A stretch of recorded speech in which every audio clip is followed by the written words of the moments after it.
The Secrets of Lighthaven. The storm had been battering Lighthaven for 3 days when the first body washed ashore.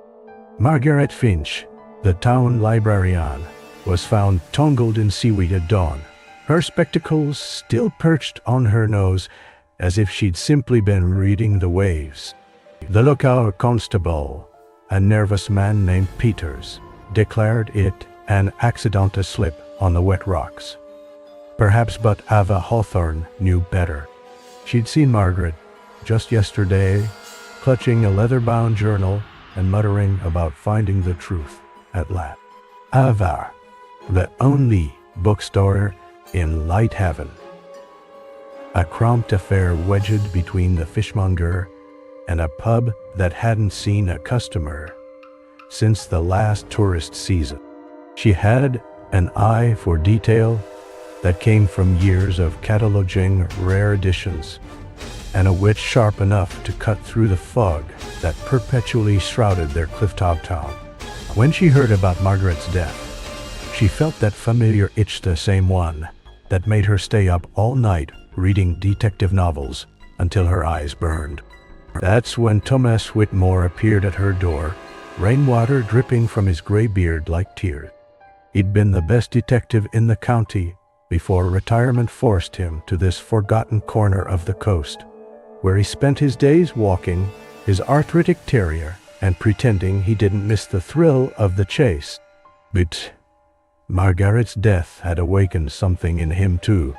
"You knew her well," Thomas said, not bothering with pleasantries as he dripped onto Ava's Persian rug. Margaret Finch. What was she working on? Ava studied him away. His fingers drummed against his thigh, the slight tremor in his left hand that spoke of too much coffee and not enough sleep. "Local history," she replied, pulling Margaret's reserved book from behind the counter.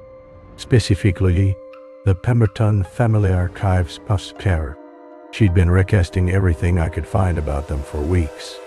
The Pembertons had once owned half of Lighthaven, including the grand mansion that now sat empty on the highest cliff, its windows boarded like blind eyes. They'd vanished overnight in 1923, leaving behind only rumors and a house full of covered furniture. Margaret had been obsessed with their story, convinced there was more to their disappearance than the official record suggested.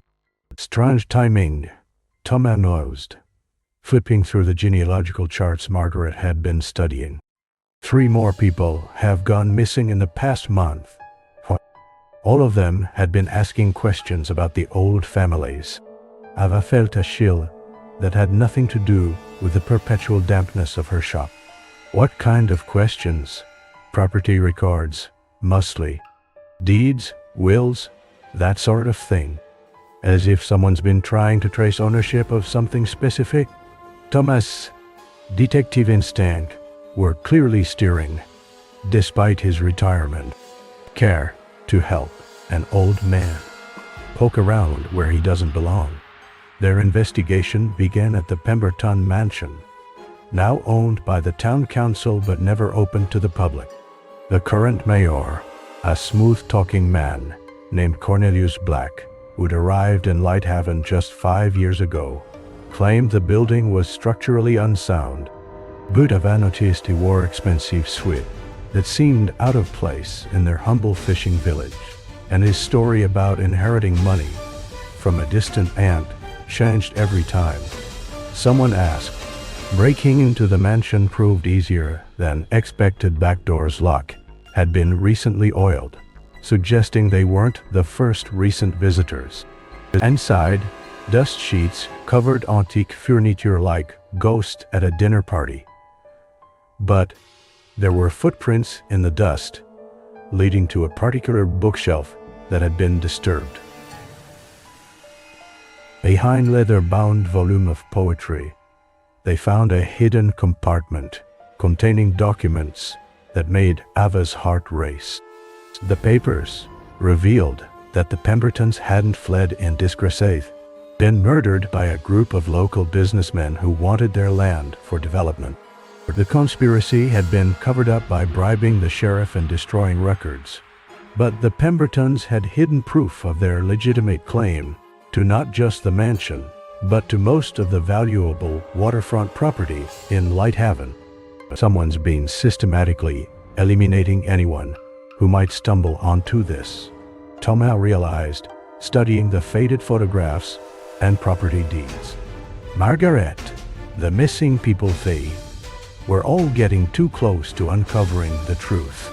The pieces clicked together with terrifying clarity. Mayor Black wasn't from a wealthy family, was a descendant of one of the original conspirators, using his position to quietly buy up property while ensuring no one discovered the Pemberton's heirs had legal claim to it.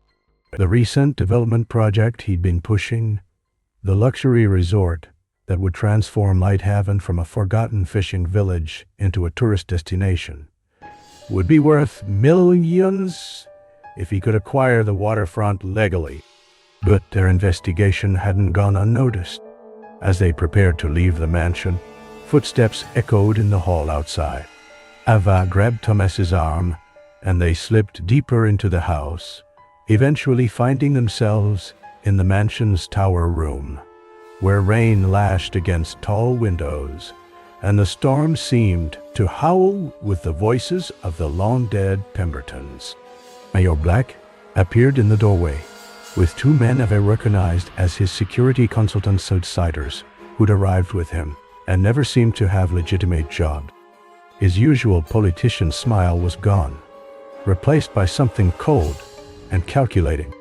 "I was hoping we could resolve this quietly," Black said, his voice barely audible over the storm.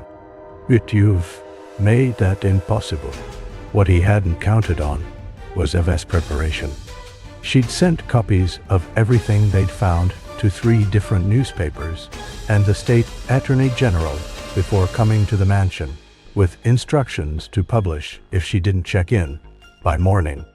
Thomas, meanwhile, had alerted his former colleagues in the state police, who were already en route despite the storm. The confrontation ended not with violence, but with the wail of sirens cutting through the wind. Black's empire of lies crumbled as quickly as he'd built it, and the truth about Lighthaven's buried past finally surfaced like debris after a storm. In the weeks that followed, as investigators unraveled decades of corruption and murder, Ava and Thomas found themselves oddly reluctant to return to their quiet routines. The bookstore felt too small after chasing mysteries through grand old mansions, and Thomas's retirement too empty after tasting justice again. Margaret Finch was buried with honors, and a memorial fund was established to research the town's true history. The Pemberton mansion was restored and opened as a museum, its tower room displaying the documents that had nearly cost more lives to conceal. Ava often visited, finding peace in the room where truth had finally conquered deception. Thomas would join her there, and they'd watch the sun set over the same cliffs where the Pembertons had once gazed out at their thriving town. Life no longer shrouded in quite so much mystery, but Ava suspected that any town with centuries of history would always harbor a few secrets. She'd reorganized her bookstore to include a local history section, and Thomas had quietly let it be known that his detective skills weren't entirely retired. Together, they'd become the unofficial guardians of Lighthaven's truth, ensuring that the past sins wouldn't be buried beneath layers of convenient lies again. The storm that had brought them together eventually passed, but their partnership endured. In the end, they'd learned that some mysteries are worth solving, not for the thrill of the chase, but for the peace that comes when justice finally catches up with those who thought themselves beyond its reach. And in a town like Lighthaven, where the sea keeps its secrets and the fog holds its mysteries, there would always be another story waiting to be uncovered by those brave enough to look beyond the surface. No.